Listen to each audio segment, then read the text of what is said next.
Thanks for tuning into TV5 News at 9. Grab your phone or tablet and scan the QR code on your screen right now if you want to learn more about our topic today. I'm here at Tri-City Furniture here in Auburn with our friend Kathy Kilborn. Good morning. Good morning. How's it going? Good.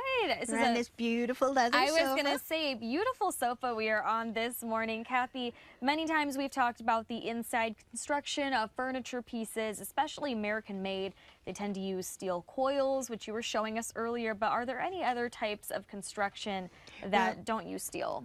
Yeah, so keep in mind that there are a couple different constructions. First of all, there's coils, which are the round. There's sag-free, which are the zigzag, and there's no coils. Many manufacturers have left out the steel, and so that becomes a problem. But there is another style of construction, and it's called webbing. Okay. Okay. So what is webbing? So webbing is, and I just use this because this company actually uses a combination of steel springs and the webbing to support those springs. Many manufacturers who need a lower profile, so this sofa sits a little lower to the ground and it has reclining, there's just not a lot of room for these springs. And so they're going to use just the webbing. And so they crisscross it in the frame, and it allows for them to use a really good comfort along with the frame style, or maybe they make it curved frame where springs just don't work quite as easy. So is webbing a newer style of construction? Well, actually, it's very old. It was in the late 1800s was when they started using it. And there was a guy in Milan, Italy, who was working on doing some different things with rubber. And he actually came up with it, and it was to put into these more like mid-century modern but lower frame styles. In the old days, furniture sat lower to the ground, it was thinner, and so this webbing actually was a good option and was easier for them at that time because they didn't have to ship in steel. And it's made from fabric strips, what we're seeing, right? Well, there's different kinds. So yes, one style is like a polyester, and it can be hooked to the frame with a metal mechanism framing. It can be just stapled.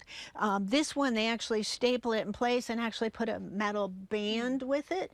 But more of the higher quality companies are going to use this one, and it's actually rubber with fabric in the inside, so it's really, really strong.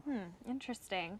Are there different qualities of webbing like there are in steel springs? Absolutely, because this rubberized one, I just went and got some, and this is the brand name one, the Pirelli webbing, and it ran for 3 feet, ran $12. Wow. Okay, this one, because they carry the supplies, they carry different ones, this cost $1.45.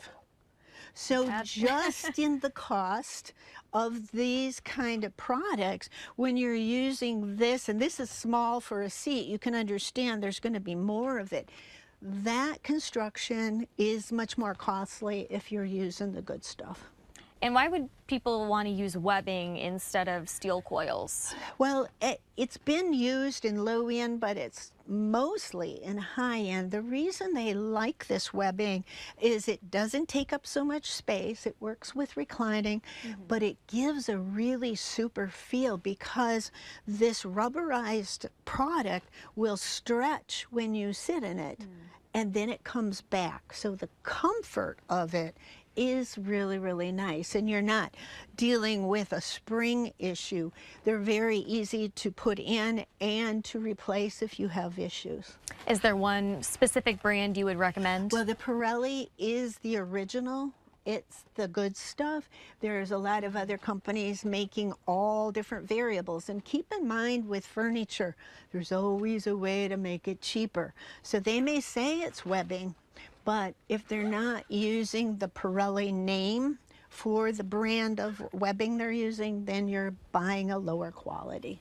And Kathy, are there any certain furniture styles that use this webbing more than other styles? Definitely the mid-century modern, and that has regained popularity, but originally in the early 1950s, this probably was used a lot back then because of those frame styles. A lot of contemporary has curves and low frames, and you sit low in the piece of furniture. The webbing has been very popular because it doesn't restrict them to having some square design that the coils would require. Well, Kathy, thank you again for teaching us about furniture construction. I think it's so interesting to get a glimpse into what makes our furniture so comfortable. Yes, yeah, it's amazing what's inside. And again, if you want to know, ask questions, because the variables will be in the feel and the longevity. And those pieces that are like really comfortable but have no springs, you're going to have a problem with them. So we want to make sure we have some kind of a construction that is going to give us longevity. Yeah, good quality is key. Absolutely. All right, Kathy, thank you. And thank you for turning into Design Time.